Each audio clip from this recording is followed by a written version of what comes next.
Okay, folks, so today we're going to be talking about some Arduino functions. So a function is a repeated piece of code that you can run by just calling it. So think about if I'm sitting at home on my couch and I want a sandwich, and I ask my children to make me a sandwich, which is super unlikely, but still. My children, I would have to give specific directions. Get out 2 pieces of bread, put mayonnaise on one side and mustard on the other, put cheese on the mayonnaise side, put cheese on the mustard side, put the meat in between, put the 2 pieces of bread together. You get the idea. Lots of steps. But once you've done that once, then you can just call to the people in the kitchen and say, hey, make me a sandwich.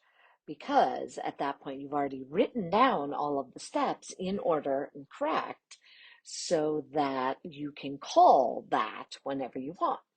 So in Arduino, the function declarations are all done the same way.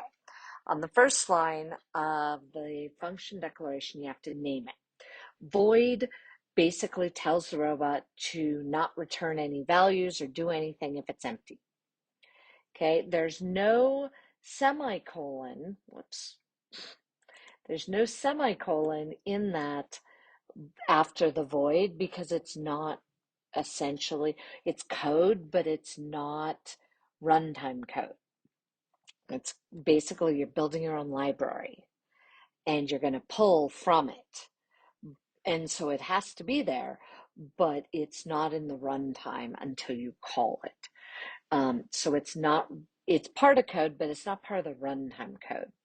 Then you have to open up your bracket. Always tells it to open and close the sections so you know what's inside there. And then obviously your slashes or your comments. So here's one, void, drive forward, open and close parenthesis. And then it says declare the drive forward function. So this is how I would name my drive forward function. And then I've opened it with an open bracket. I'm setting my servo left at 1700 and my servo right at 1300, which should run both motors forward at full speed. Notice I don't have any delay in there because I'm assuming that I'm going to drive forward for a different amount of time each time. So I don't have a delay built into the function. So this should be below your code. So what I'm going to do here is kind of show you what it should look like and where it should go. So here's just a blank empty sketch, which let's make it a little bigger so you can see it better. So in my void setup is where I would normally run code. Now I'm an old style robot C person, so I like to make sure my brackets are on their own stinking line.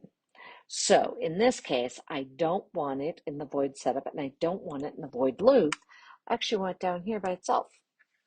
Void, drive forward. The fact that the void went blue is telling me that it is correctly naming that. And then I have this. Now, let's go back. So this is the exact same information. I'm actually going to hit return to give myself some room here. So I'm going to put some, whoops, not those, comment slashes here, basically just to show where this line is, that everything below this is going to be functions and everything above it is going to be the setup or the loop. So I'm answering questions about what is a function. Obviously, you can look into the reading and see that, plus I just went over it. Why should functions be outside the void setup? Because they are not officially they're not part of the runtime of the code. They exist, but they're below the code. They're not in that runtime where the setup is. So calling a function is much simpler than writing it. In your void setup, you simply type the name of the function, put a colon after it because this time or a semicolon, because this time you are putting it in the runtime. And so you're going to have something that looks like this. Drive forward, and that goes up here in the setup. So there's my drive forward command. Now you're going to say, okay, you don't have anything else in there. True, I haven't called my servos, I haven't set anything up, I haven't done any of that yet. I'm just showing you where functions would go. So I still need all that other stuff. I just haven't gotten there yet. So here's an example. This one includes the servo H, which is my servo group, my servo left and servo right, and then I attached them at 12 and 13, which honestly mine are at 10 and 11 because I moved them. And so then I have my drive forward, which is a pull. It's a call right here, calls the drive forward function for 2 seconds. And there's nothing in my loop. And there's my void drive forward command. I keep forgetting. I don't want question marks there. So this is my line here, which shows me that everything below that is going to be a function. And so these are my declarations of my function. And so I should be able to call that.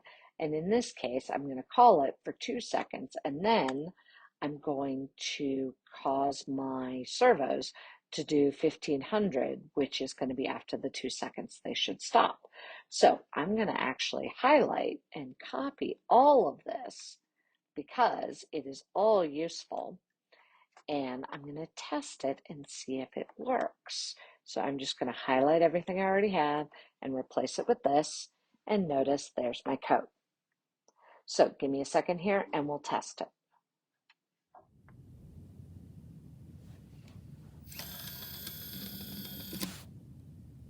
Okay, so as you can see, that worked. So you're going to take a screenshot of just your function declaration. Now the idea is that now that you've got drive forward, you can build other functions. So you can go through and say, okay, well, I can build a stay still function. I can build a right turn function, which is what we're showing you here. So in this case, same strategy applies. Void right turn, and then you open it with the bracket. You set your, there we go. Oh, I see. You set your servo, stop that. You set your servo left at 1700, your servo right at 1500, and that should turn you right. My delay, I set it for 1200 because the last time I did this, 1200 or 1.2 seconds gave me a perfect 90-degree turn. Now, let's go and see if it still does, because this is actually a different car.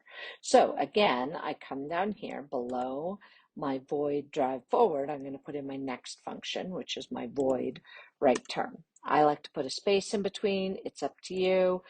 Some people will go through and put just a little comment thing there because it doesn't hurt the code at all, but it says, hey, this is a big break and this is a small break between these two things.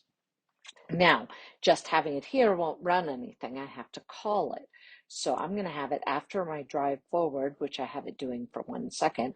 I want to turn right. So right, turn, open, close, parenthesis.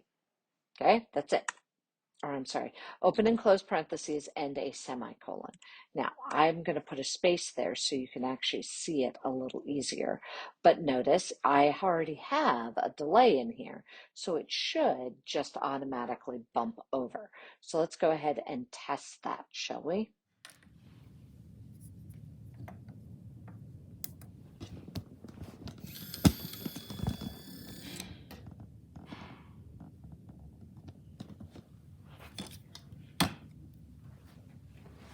Okay, so as you can see, it turns a little bit too much. So I'm going to go ahead and knock this back to about 900.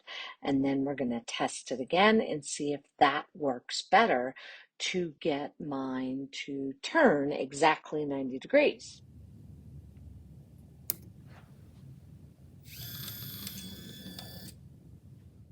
Okay, so now I've got my right turn to work. I actually ended up doing it at 900 to get it correct. I need at least 3 functions and I need to call them in order to finish this assignment.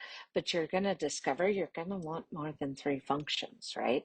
because at this point I've got drive forward, I've got turn right, I could do a turn left, I could do a stay still, and that would pretty much get me to where I need to be, right? So that I can do all sorts of things with my car using functions. And notice all of these functions are the void drive forward, the void right turn are below the loop and the void setup. So the setup is where I call the functions, but I actually write them way down here underneath my actual code. Okay, so good luck with that, and don't forget to take your screenshots.